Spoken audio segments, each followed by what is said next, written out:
Hola, bienvenidos a Tiempo de Reflexión. Qué bueno que están con nosotros. Este día analizaremos, reflexionaremos sobre el papel que han jugado los presidentes en México, sobre el papel que ha jugado el pueblo y también, como dicen algunos, el papel que ha jugado la providencia. De los presidentes se dice que cuando llegan al poder, los inteligentes se atontan y los que son tontos se vuelven locos. Del pueblo también podemos decir que cada pueblo tiene el gobierno que merece. Y hablando de la providencia, también diríamos, pobre México, tan lejos de Dios y tan cerca de Estados Unidos. Nos enfocaremos primeramente en los presidentes. El primer presidente del que vamos a hablar es de don Antonio López de Santana, que gobernó al país infinidad de veces. A este señor le llamaban Su Alteza Serenísima.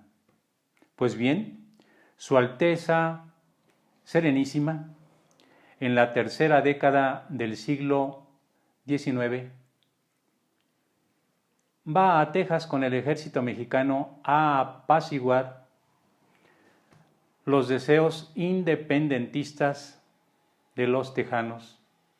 Efectivamente, gana la batalla del Álamo, pero pierde estrepitosamente la batalla de San Jacinto. Al perder la batalla, Antonio López de Santana es hecho prisionero y es enviado a Washington, donde acuerda la independencia de Texas.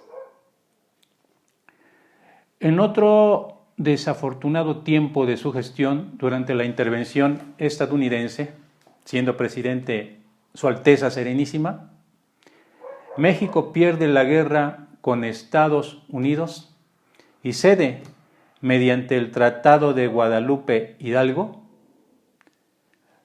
la mitad del territorio nacional. México pierde Texas, pierde Arizona, pierde Nuevo México, etc. Todavía, ya no siendo presidente, Su Alteza Serenísima traiciona a los mexicanos, a los liberales, y se congratula con el emperador Maximiliano. Afortunadamente, ya no tuvo más tiempo y ya no es presidente, sino nos hubiera ido muy mal. El siguiente presidente del que vamos a hablar es don Porfirio Díaz. Don Porfirio Díaz, siendo presidente en 1879, ordena mediante un telegrama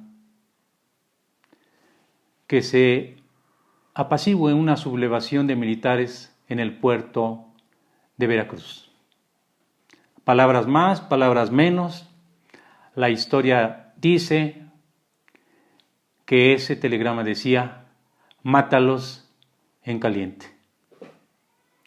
Años después, don Porfirio Díaz dijo que había dado esa orden porque él había preferido que se derramara poca sangre en el país, que hubiera pocos muertos, a que hubiera muchos más.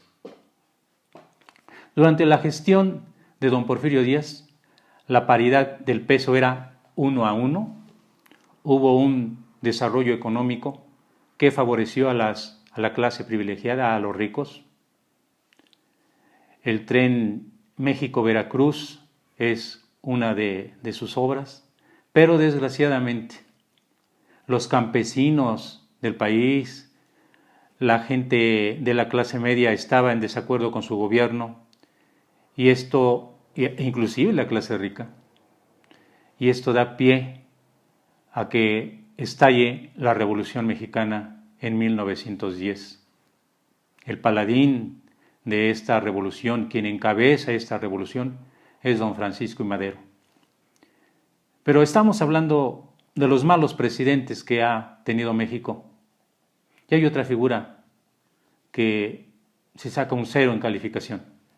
Estamos hablando de Victoriano Huerta.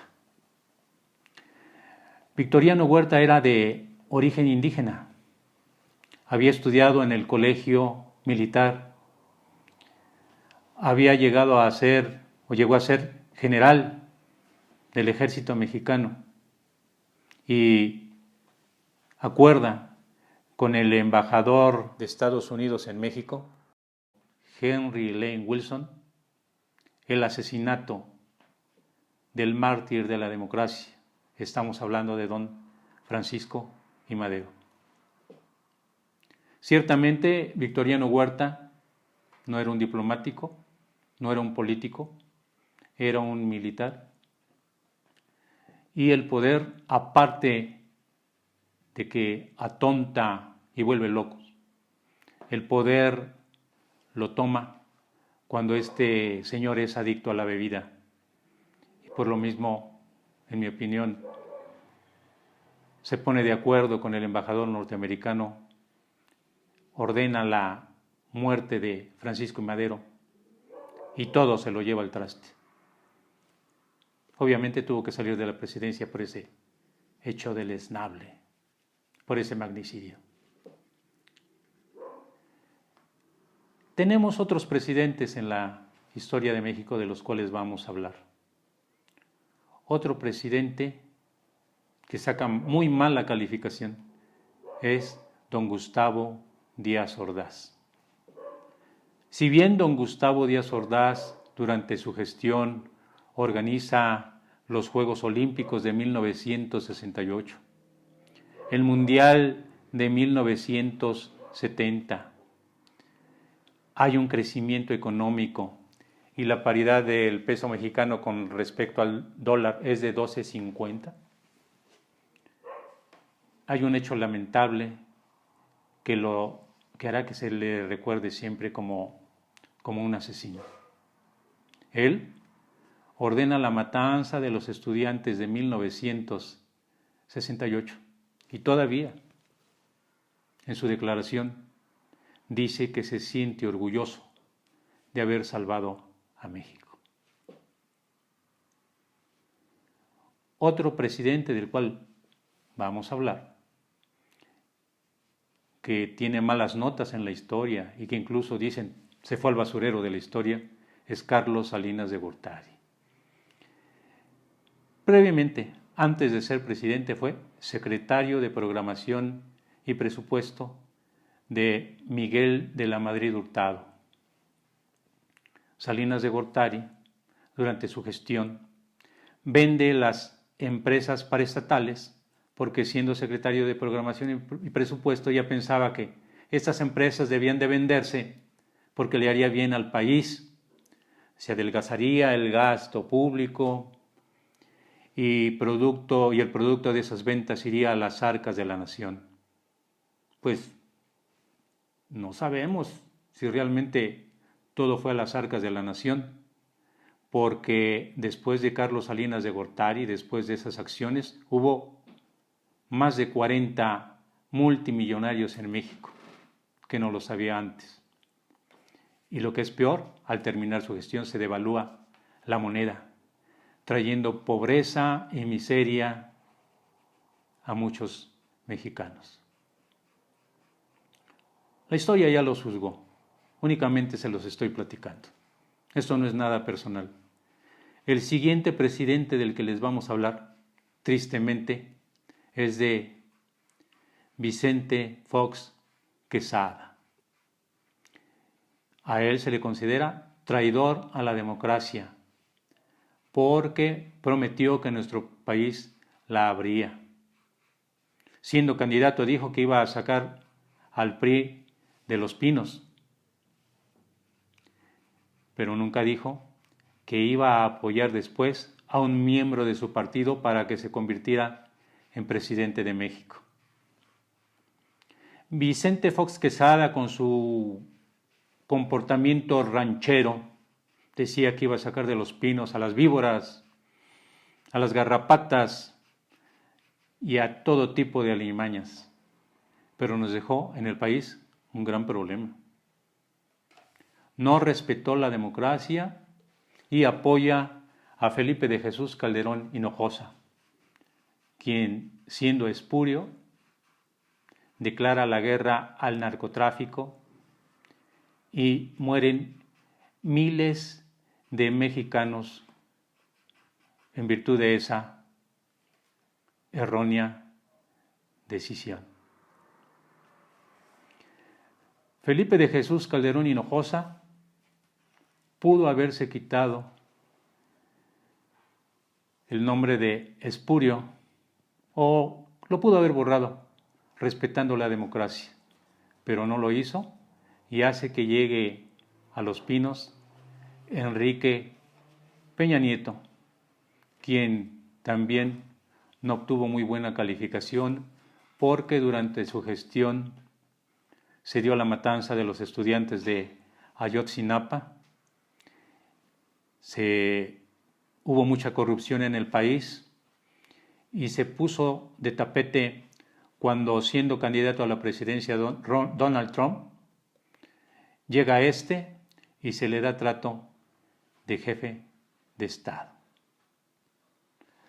Algo que salva a Enrique Peña Nieto es que respeta la democracia y permite que haya un gobierno legitimado por más de 30 millones de votos. Hasta aquí terminamos de hablar de los presidentes.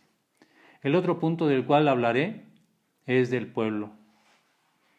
Algunos dicen que el pueblo tiene la culpa porque cada pueblo tiene el gobierno que merece. Y en parte, aunque sea en un poquitito, hay razón. Pero tendríamos que analizar la historia. Recordemos que México sufrió 3 siglos de colonialismo. Después de la revolución, a los mexicanos, los gobiernos revolucionarios, les daban despensas para legitimarse en el poder y muchas veces en esas despensas iban los frijoles con gorgojo. En los posteriores gobiernos del desarrollo estabilizador, la población recibía verduras, recibía leche, recibía maíz, recibía apoyos a cambio de que legitimaran a los gobiernos en turno. En parte podemos decir que el pueblo tuvo un poquitito de culpa. Y por último, hablando de la providencia, si decimos que pobre de México, tan lejos de Dios y tan cerca de Estados Unidos, estaremos de acuerdo en que la cercanía con nuestro vecino del norte trajo como consecuencia que México perdiera la mitad de su territorio. Con otros países del mundo no ha pasado lo mismo. Estados Unidos no ha invadido África, no ha invadido Europa. Participa efectivamente en la Primera y en la Segunda Guerra Mundial, participa en la Guerra de Corea, en la Guerra de Vietnam, aunque bien sabemos que no les fue tan bien, tuvieron 50,000 muertos, pero pues ese fue el fruto de su pecado. Amigos, muchas gracias por haberme acompañado en este análisis en el que hablamos de los presidentes, de los peores presidentes que ha tenido México, según la historia, en los que hablamos de nuestro pueblo y en el que hablamos de la providencia, que no lo es tanto. El problema ha sido vivir y estar cerca de nuestros vecinos del norte, que no son nuestros amigos, porque ellos siempre lo han dicho. Estados Unidos tiene intereses, no amistades. Muchas gracias. Nos vemos para la próxima.